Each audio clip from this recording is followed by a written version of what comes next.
Imagine, just an ordinary morning. You reach for your wallet only to find it completely empty. You check your bank account. Every number has vanished. You open your payment app, and the balance is zero. It's not just you. This is happening to everyone, everywhere. Money has completely vanished. On the first day without money, chaos appears instantly. Supermarkets close, checkout counters stand empty, and shoppers leave with cards they cannot pay for. Subway stations are eerily empty. Ticket machines go dark. Passengers pace around as if everything broke overnight. In restaurants, food sits on the tables, but no one can pay. Diners stare at waiters in tense silence.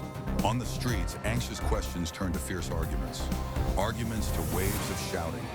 Daily life collapses in an instant, as if the world has lost its rules.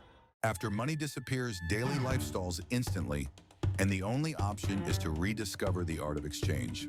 A worn-out pair of shoes is offered carefully, traded only for a small piece of bread. A brand new smartphone, once a symbol of status, is now worth just a bowl of hot soup. Items once shining with luxury, watches, jewelry, designer bags, now lie on roadside mats ignored by passers-by.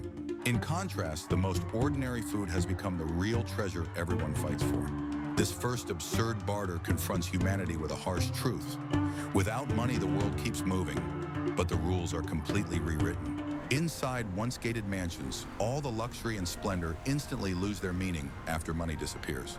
Garages are filled with luxury cars, but without fuel or buyers, they sit idle like piles of useless metal. Once glittering jewels, gold bars, and antiques now lie piled on tables, shining coldly, untouched by anyone. The wealthy, once used to solving everything with money, now sit in vast, empty halls, their eyes hollow, as if they've lost the world.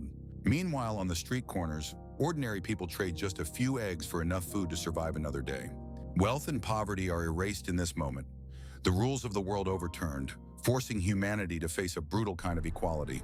As crowds rush desperately to the banks, they find the doors locked, empty halls behind the glass, every service halted overnight. Long lines form at ATMs. People pound on the machines, but the screens only flash out of service, refusing a single bill. In stock markets, giant screens glow red with plunging numbers. Curses and sobs echo through the halls, investors clutching their heads and collapsing to their knees. The financial system, once the heartbeat of modern civilization, is now like a severed heart, suddenly flatlining completely.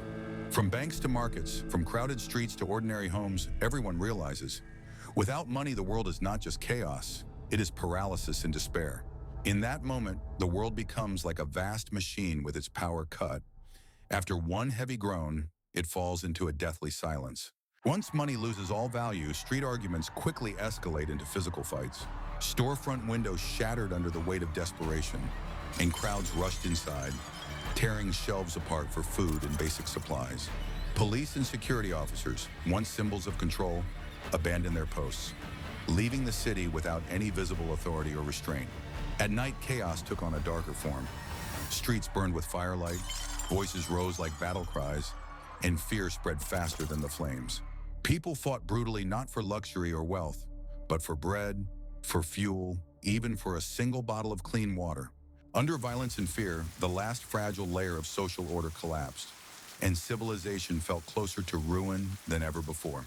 With money erased overnight, people quickly discovered that bread, rice, clean water, and fuel carried more weight than any banknote ever could.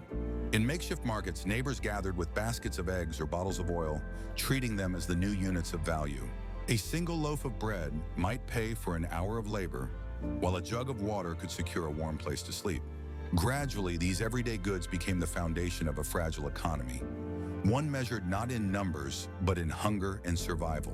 In this strange new system, wealth was not gold or cash, but a sack of rice, a bottle of fuel, or simply a piece of bread. Humanity, for the first time in centuries, measured prosperity not by banks or markets, but by the food they held in their hands.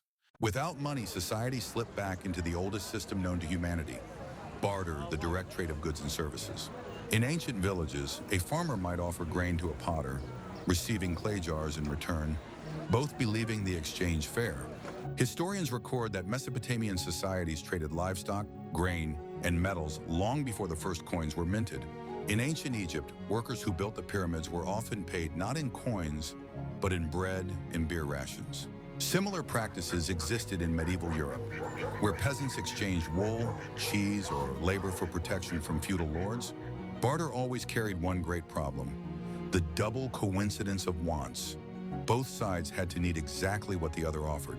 Imagine offering a chicken but needing shoes, while the shoemaker does not want poultry. The entire trade collapses immediately. In the absence of money, people resorted to complicated chains of trade, exchanging one good for another until their need was met. Medieval records describe peasants trading hens for nails, nails for cloth, and cloth for salt, all in endless sequences of barter. In North America, indigenous tribes often bartered furs for European metal tools, demonstrating how barter connected entirely different worlds. Archaeologists have uncovered tokens and clay tablets used to record barter debts, proving that even without money, people tracked obligations.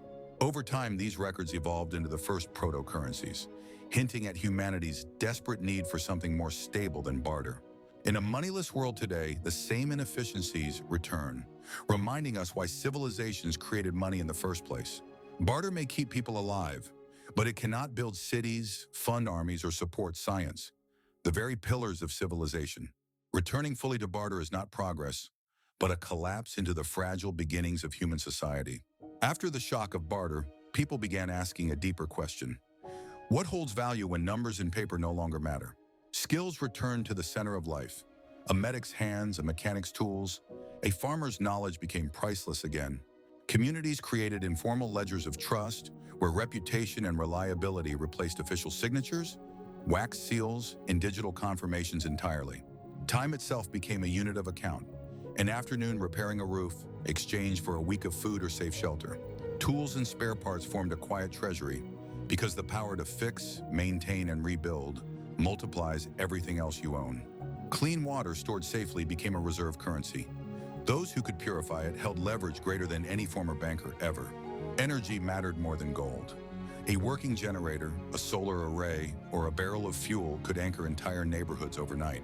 Land regained meaning not as property on paper, but as soil that grows food, water rights, and places to sleep safely. Risk and distance reshaped prices. What traveled far cost more, and dangerous work demanded payment before anything else from anyone involved. People learned to diversify value. Some kept grain, others stored salt, others invested in tools, animals, or cooperative agreements instead. Markets returned on weekends, part festival and part lifeline, where news, goods, skills, and promises circulated in careful balance again. Value moved through networks of trust, families, neighbors, guilds, and councils that mediated disputes when contracts were useless to everyone. Slowly, people redefined wealth as resilience, the ability to endure shocks, feed others, share risk, and restart after every failure together. In a world without money, the richest person was simply the one whose community could survive the longest, with dignity intact. Knowledge regained price. A seed-saving class, a first aid lesson, or a clean stove blueprint spread faster than rumors everywhere.